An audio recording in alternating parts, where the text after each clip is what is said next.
Hi, everybody.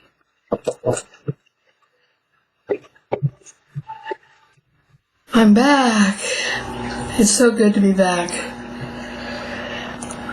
I had to take a little bit of time off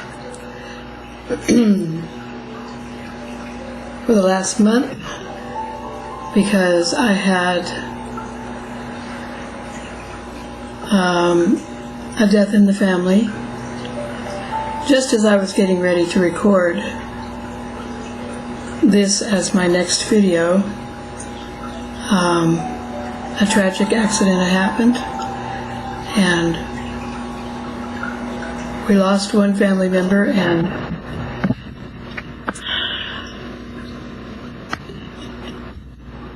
another family member was badly injured and is still recovering in the hospital, so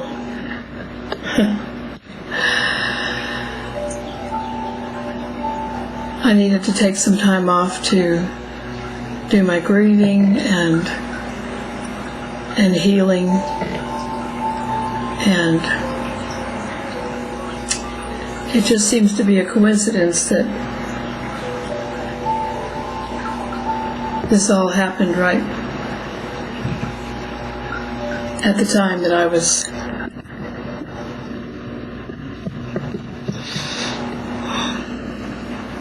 getting ready to talk about spending holidays in the hospital.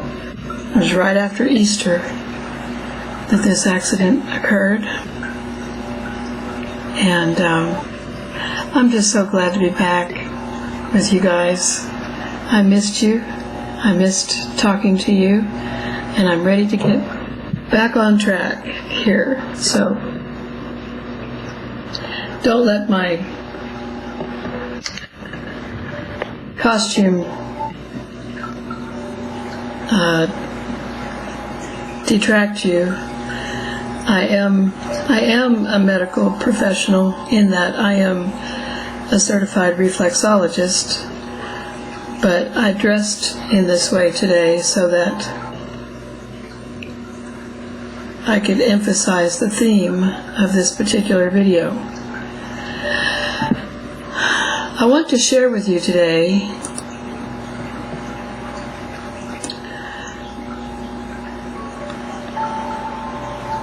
a blog post that I did back in January of 2020,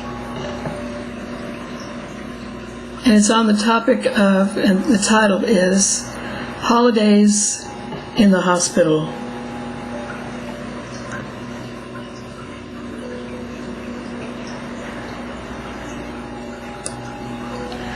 I specifically had Christmas on the brain when I wrote this, but you know,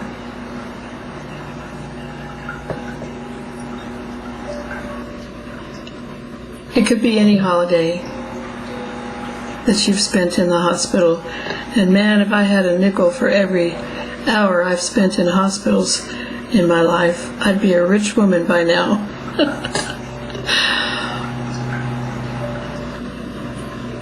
So take it as it resonates for you in your life. Holidays in the hospital. As a caregiver, have you ever spent Christmas or any other holiday in the hospital with your loved one?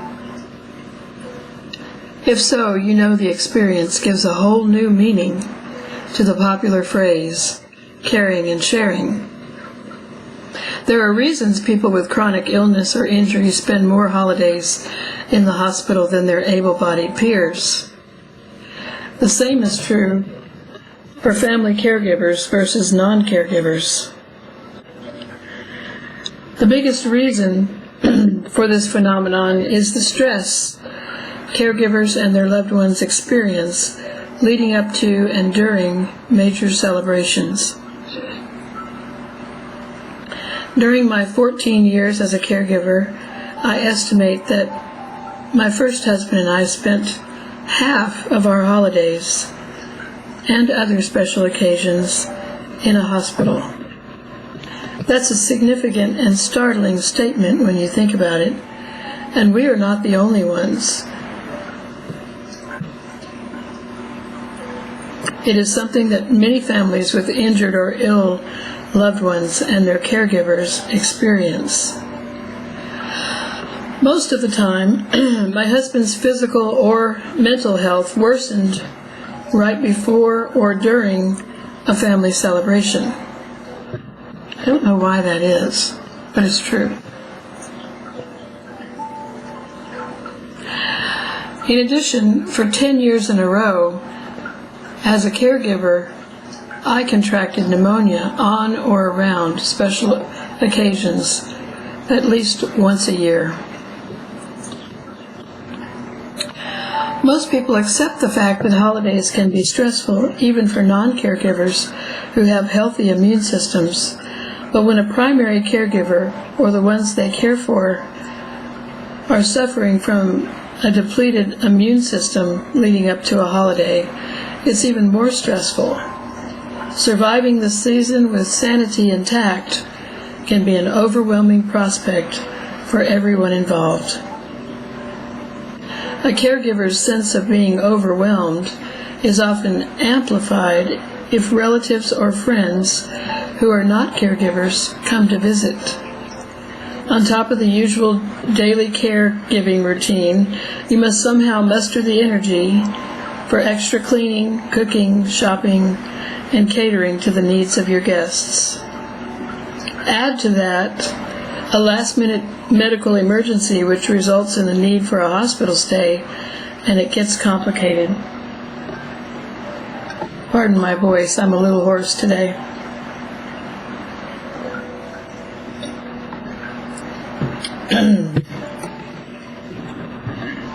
The very thought of dealing with these scenarios can be enough to send a caregiver's immune system into a downward spiral, particularly if they are already on the edge of burnout or about to fall off the proverbial cliff.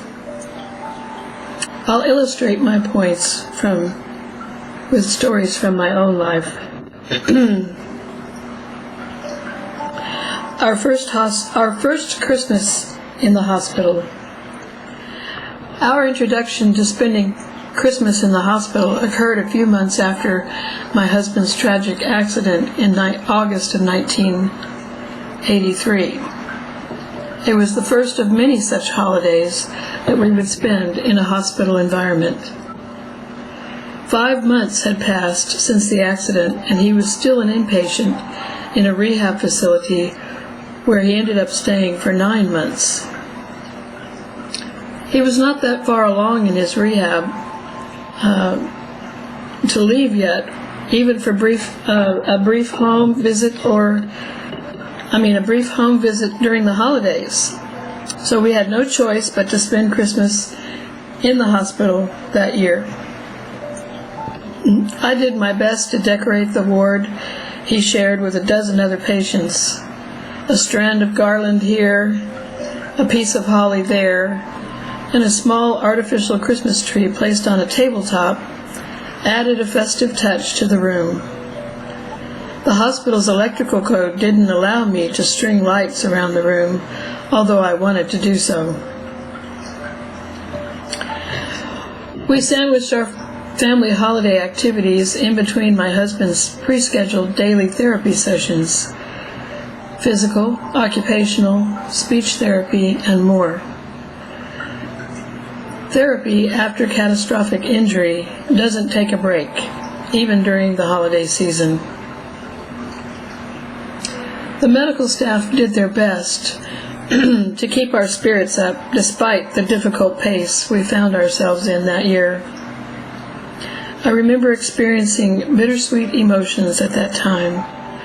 On one hand, I felt grateful that he was getting good care for his spinal cord injury. Yet I felt sad that we would not be home for Christmas or New Year's Day celebrations with our families. A brief moment in the spotlight. A social worker at the hospital located us during a therapy session one day. She said a newspaper reporter contacted her, and he was looking for human interest stories for the holiday edition of the Houston Chronicle. We had been caregivers for a quadriplegic friend in his home for a year and a half. 4 days after we moved out of our injured friend's home, my husband also became a quadriplegic, which qualified in her mind as a unique story. The social worker asked us if it was okay for her to set up an interview between us and the reporter. He wanted to print our story for publication during the week between Christmas and New Year's Day. We agreed. The reporter met us in a corner of the hospital lobby and took page after page of hand-scribbled notes. This interview was one of the first of many newspaper, TV, and radio interviews we would receive from members of the media over the next 14 years. Yet, in spite of the curious attention from the press, the gravity of our circumstances was always in the back of my mind. I found it challenging to convey to others the harsh reality of living daily with a spinal cord injury without getting too graphic. The truth is, caring for a spinal cord injured family member 24/7 is not glamorous at all. In fact, it's a grueling lifestyle. The same is true of so many other chronic injuries or illnesses. Unless and until people experience it firsthand, they have no idea what it's like. I only hoped our story would inspire strength and courage for others who found themselves in similar circumstances. A compassionate club of kindred souls. We were not alone. We met plenty of other families at the rehab center who were dealing with spinal cord injuries, brain damage, and other devastating diagnoses because of accidents or illness. As a result, we formed close bonds with many of them. It was as if we belonged to a secret club, invisible to the outside world, yet within the walls of the rehab center, we shared a common reality. Regardless of race, creed, experience level, or backgrounds, we understood intuitively the challenges that families we met at rehab faced. For several families and individuals, financial or insurance coverage issues took center stage. Others were dealing with the devastating emotional loss of spouses who abandoned their loved ones after diagnosis, rather than agreeing to become full-time family caregivers. Still others, as did I, struggled to adjust to the sharp learning curve involved in becoming a family caregiver. It required full-time effort to educate ourselves about our loved one's condition, to learn how to best care for them demanded our full attention and energy. Each case was unique. At the time, our collective stories shared plenty of similarities. Once we became acquainted with each other, it only took a knowing glance between us to have compassion or kind words for those who were experiencing an extra hard day. It was akin to what I imagine prison inmates serving life sentences must sense when meeting their fellow prisoners for the first time. There's little discernible mutual hope for the future. Yet the shared sense of loss brings people together at a deep emotional level. It was devastating to witness those who lost their will to live. I will never forget walking into a ward shared by a dozen or more patients and noticing an empty bed, to realize it was occupied by someone for whom we cared and spoke to yesterday was shocking. To then learn that our friend gave up fighting for life the night before brought me to tears every time it happened. Hospitals and rehab centers can feel like a prison to those who were once healthy and able-bodied. This is also true of their family caregivers, especially during extended stays. Medical professionals play a key role. I must admit up front, writing on this topic stirs mixed emotions in me. I'll try to explain why without disparaging the majority of medical professionals who care deeply for their patients and treat them with fairness and kindness. But to be honest, in my caregiving experience, medical professionals have been both a help and a hindrance during hospital stays, holiday stays in the hospital. The good stuff.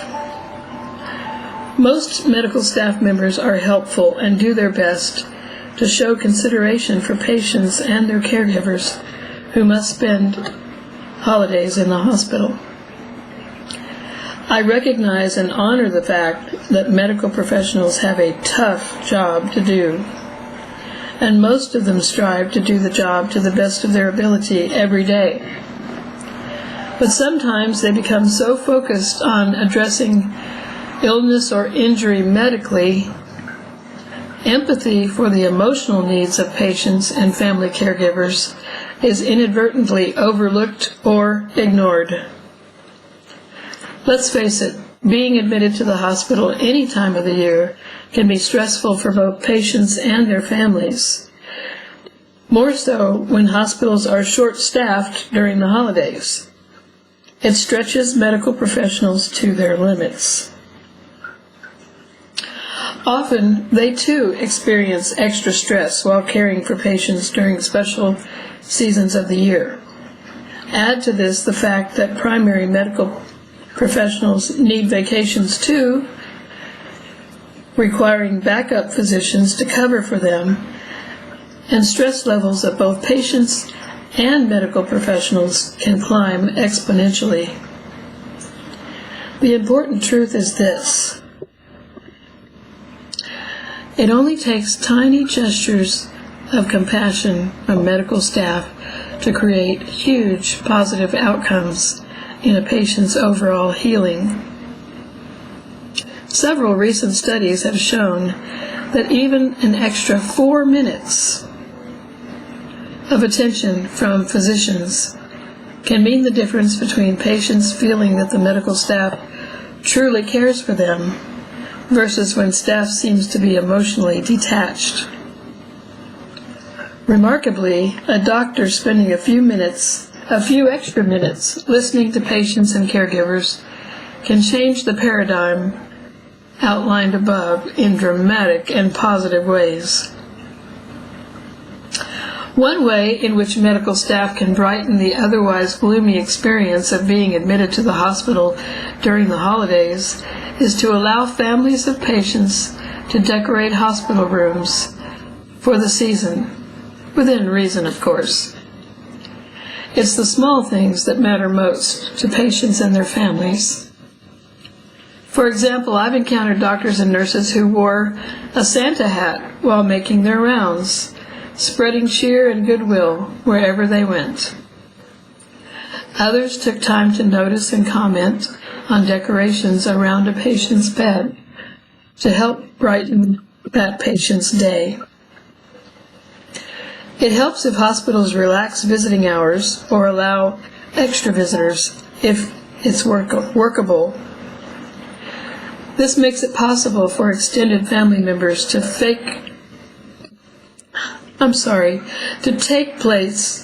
take part in joyful celebrations with patients. Hospital rooms are perceived to be a home away from home for patients and caregivers alike. As such, they should be made comfortable and as familiar as possible. Pictures, blankets, and/or decorations from home can create an atmosphere conducive to healing and rest. In my opinion, this includes a comfortable place to sleep for caregivers who spend the night. But don't get me started on that topic. Kind words from medical professionals help facilitate the healing process and the likelihood that patients will follow doctor's orders. It's been proven that happy patients heal faster, and those who feel alone, isolated, or ignored by medical staff do not heal as quickly. Okay, so there's also the bad and the ugly, okay? We just covered the good. The stories below describe rare exceptions to how most medical professionals interact with their patients in a hospital setting, but they illustrate the frustration and friction that can occur when things go wrong. The reason I share these stories is to show the lasting impact that harsh or negative actions or words from a medical professional can have on patients and their families. The opinions and observations stated below are from an experienced caregiver's perspective and are not intended as a general criticism of all medical professionals. But the truth is, as a caregiver, at times, I've encountered medical staff who were rude or uncaring. Example 1, the night nurse. This incident occurred during Thanksgiving season, 1983. This is a true story of a supervisory night nurse with an obnoxious attitude. She was responsible for my husband's post-surgical care after he was stabilized, but before his transfer to rehab. He had just had major surgery on his spinal column and had to lay flat on his back in the bed.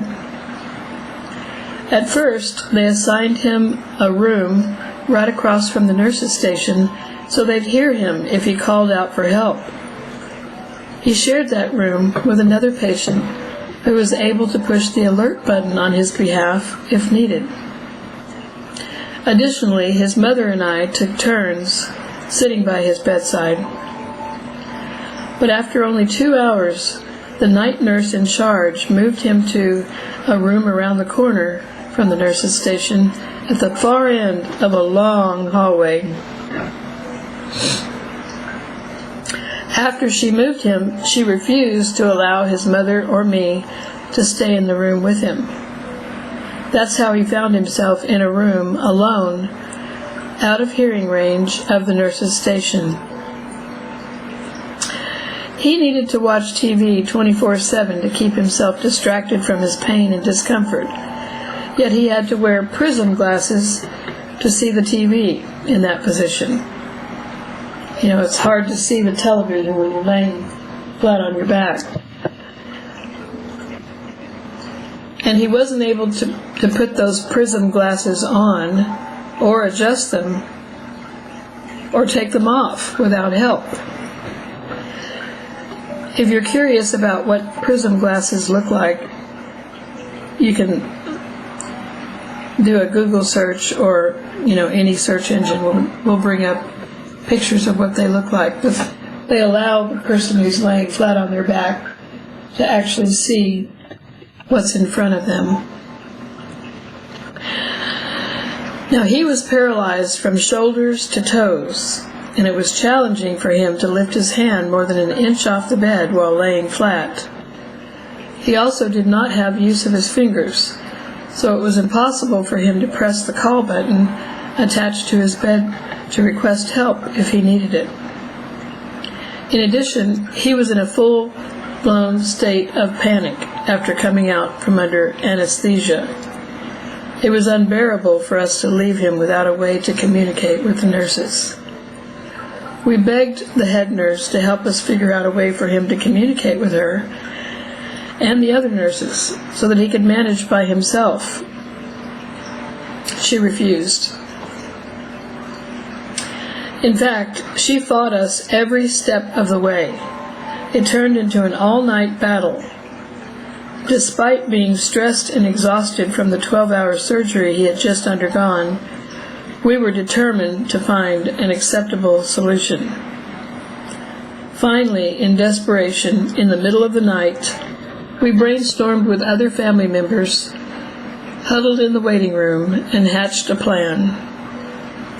First, we sent someone to get the supplies needed from my mother-in-law's house. She was a very crafty person, created a lot of beautiful crafts, and had all the supplies. Then we tiptoed past the nurse's station while she was tending other patients. Once in his room, we attached a small bell to the lowest part of the hospital bed rail using a short piece of yarn. It was less than an inch away from his hand, so he could easily ring it to get the nursing staff's attention.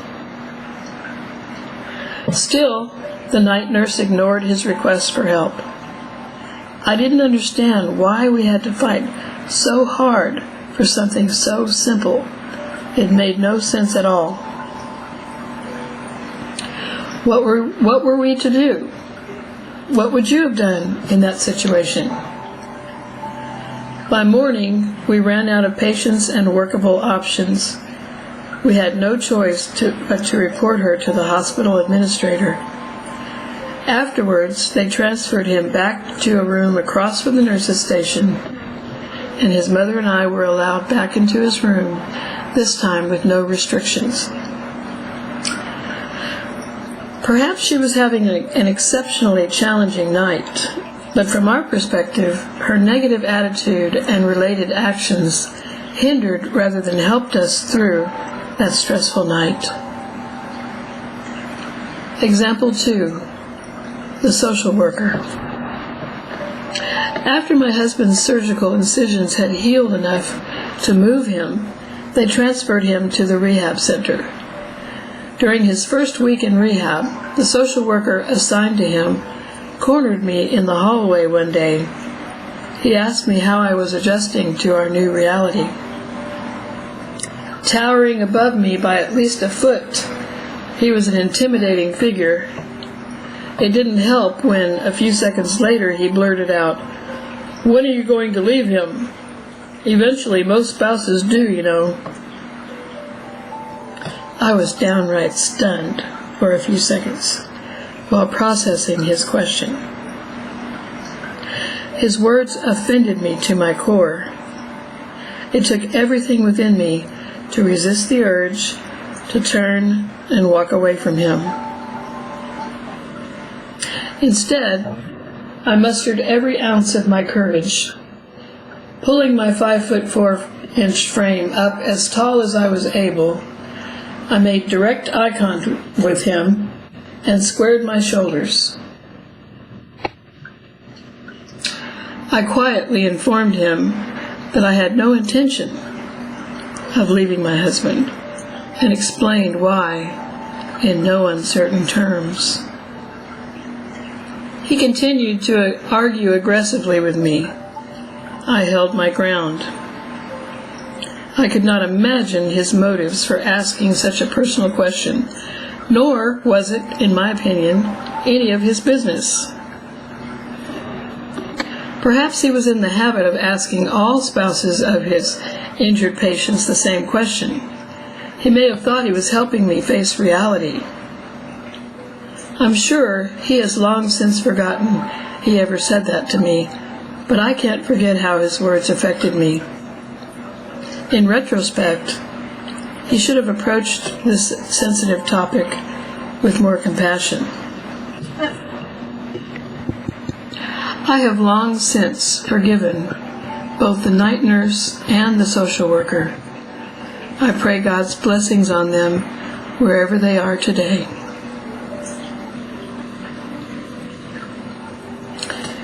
You know, even Jesus said that we should love our enemies and do good to those who hate us. and to bless those who curse us, and to pray for those who mistreat us. And I strive to do that in my personal life. So, final thoughts on this topic.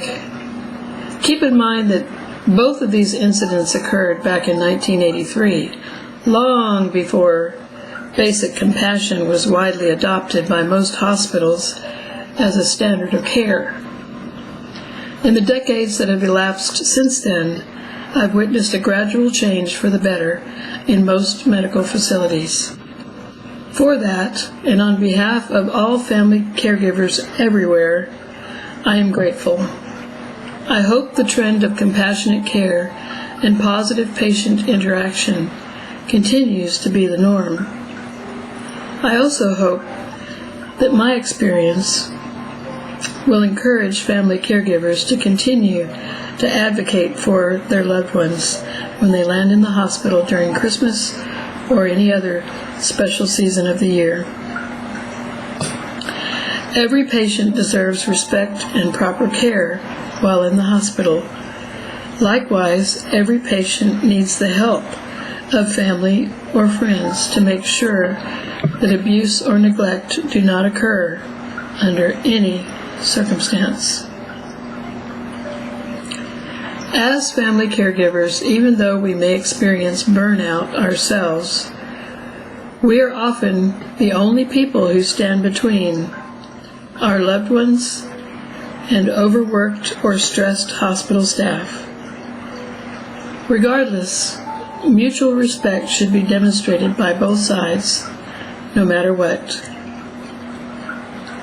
Even more so during holiday seasons.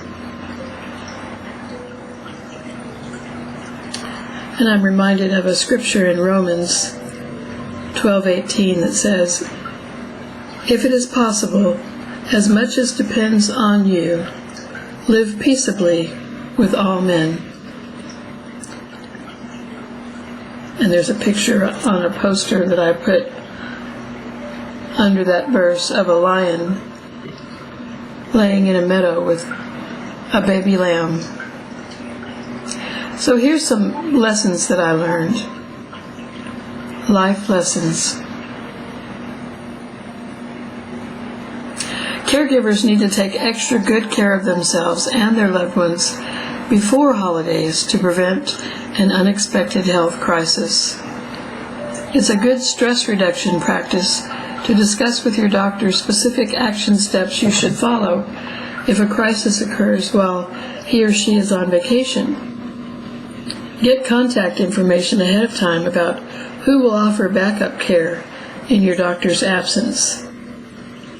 If you, as a caregiver, need hospitalization and your loved one cannot be left alone, things can go downhill fast. Boy, do I know that to be true. That's why a plan must be put in place in advance. It's vital to identify and train any volunteer willing to offer emergency backup care at home for the injured or ill person before you reach crisis management mode. Survey family, friends, or, if applicable, members of your church who might be good candidates.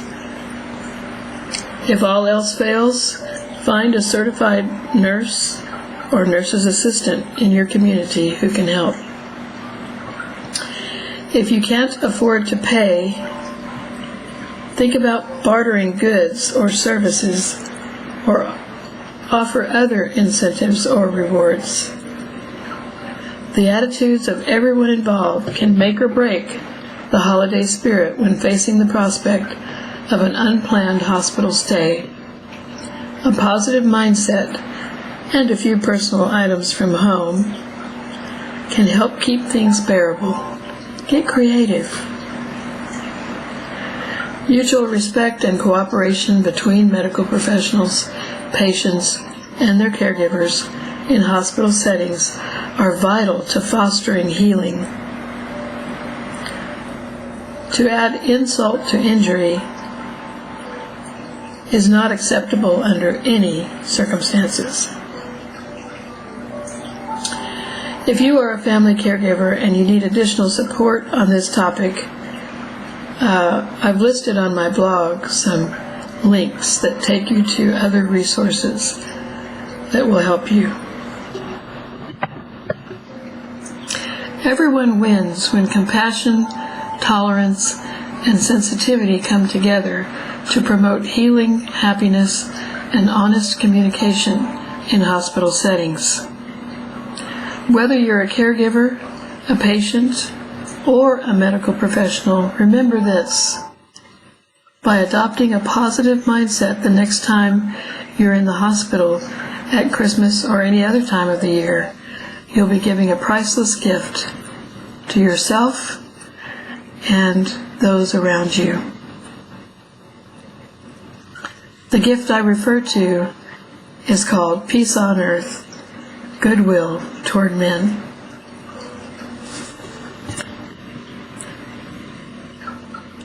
You know, this last month has been a trying one for me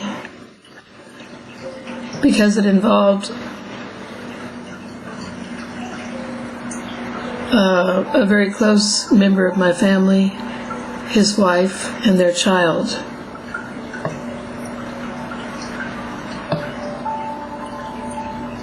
My family member was cut out of the car that the accident occurred in and life-flighted to a regional hospital in this area. Unfortunately, his wife did not survive, and they'd only been married less than a year. And miraculously, their 3-month-old baby daughter survived the crash without a scratch. But it's been tough to watch him in the hospital and trying to recover from multiple injuries. He had 3 surgeries within the first week after the accident, and they kept him in a medically induced coma because they knew that if he was conscious, he would be screaming in pain.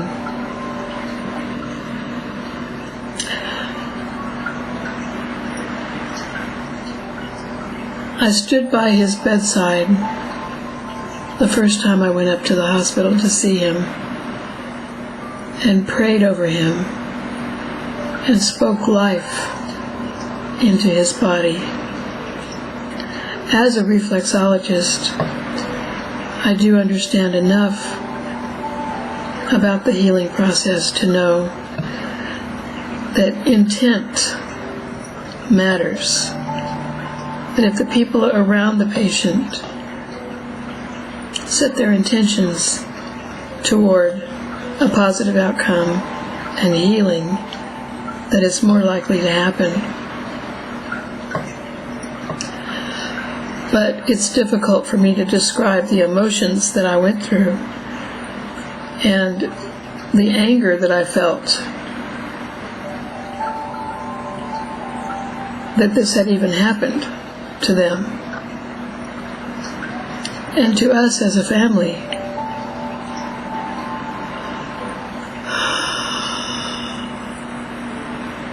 And I have my theories about why this accident happened, but I won't go into those right now. Suffice it to say,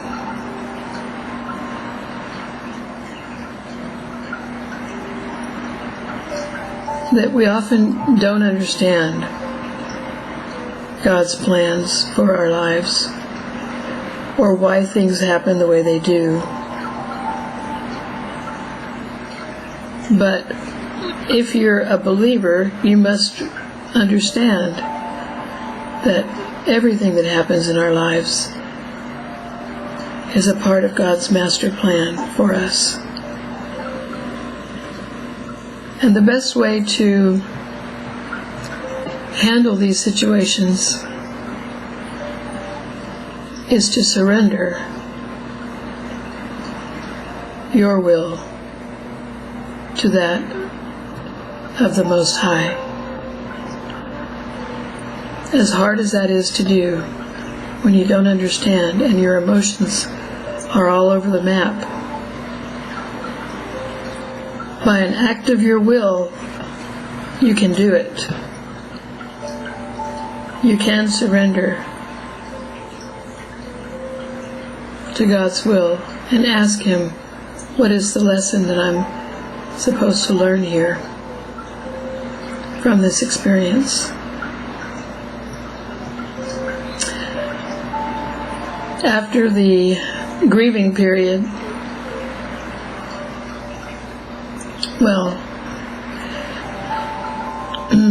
the initial part of the grieving period came to an end. That is, after the funeral of my family member's wife. I was then faced with the need to pack up my home and move to a new location, which I did. So I'm in my new digs here, and I wanted this video to be done from my new place, and there will be many more coming in the days and weeks ahead. I hope this message helped someone.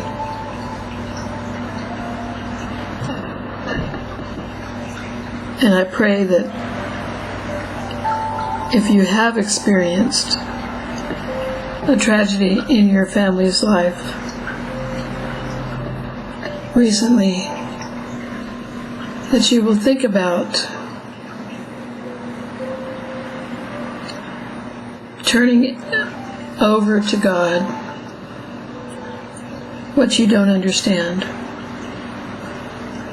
I will admit I went through an angry phase during this time because it just didn't seem fair to me that this accident happened and that my family member lost the love of his life. But God can take something like that and turn it around. I've seen it so many times in my life, and that's why I have the faith to believe that it will happen again this time.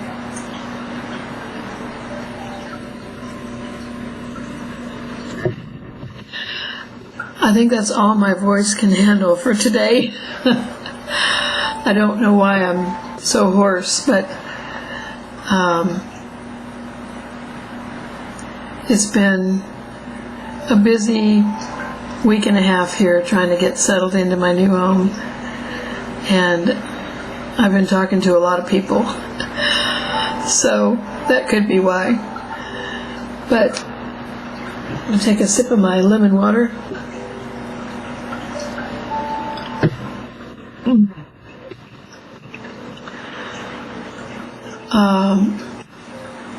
And I still have some unpacking to do.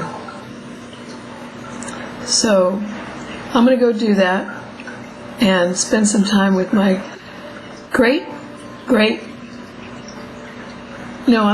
my great-granddaughter. I don't have any great-greats yet. I have 3 great-grandchildren, and 2 of them are just a few months old. So I'm going to spend the afternoon with one of them and her mother and try to get some books unpacked. I need to put my bookshelf back together. Anyway, I'm glad I was able to connect with you guys today. I send you love and light and healing today for anyone who feels the need for those things. And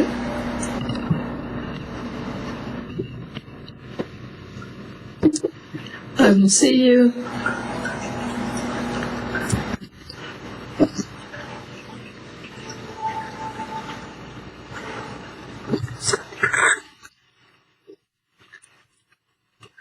in the next video.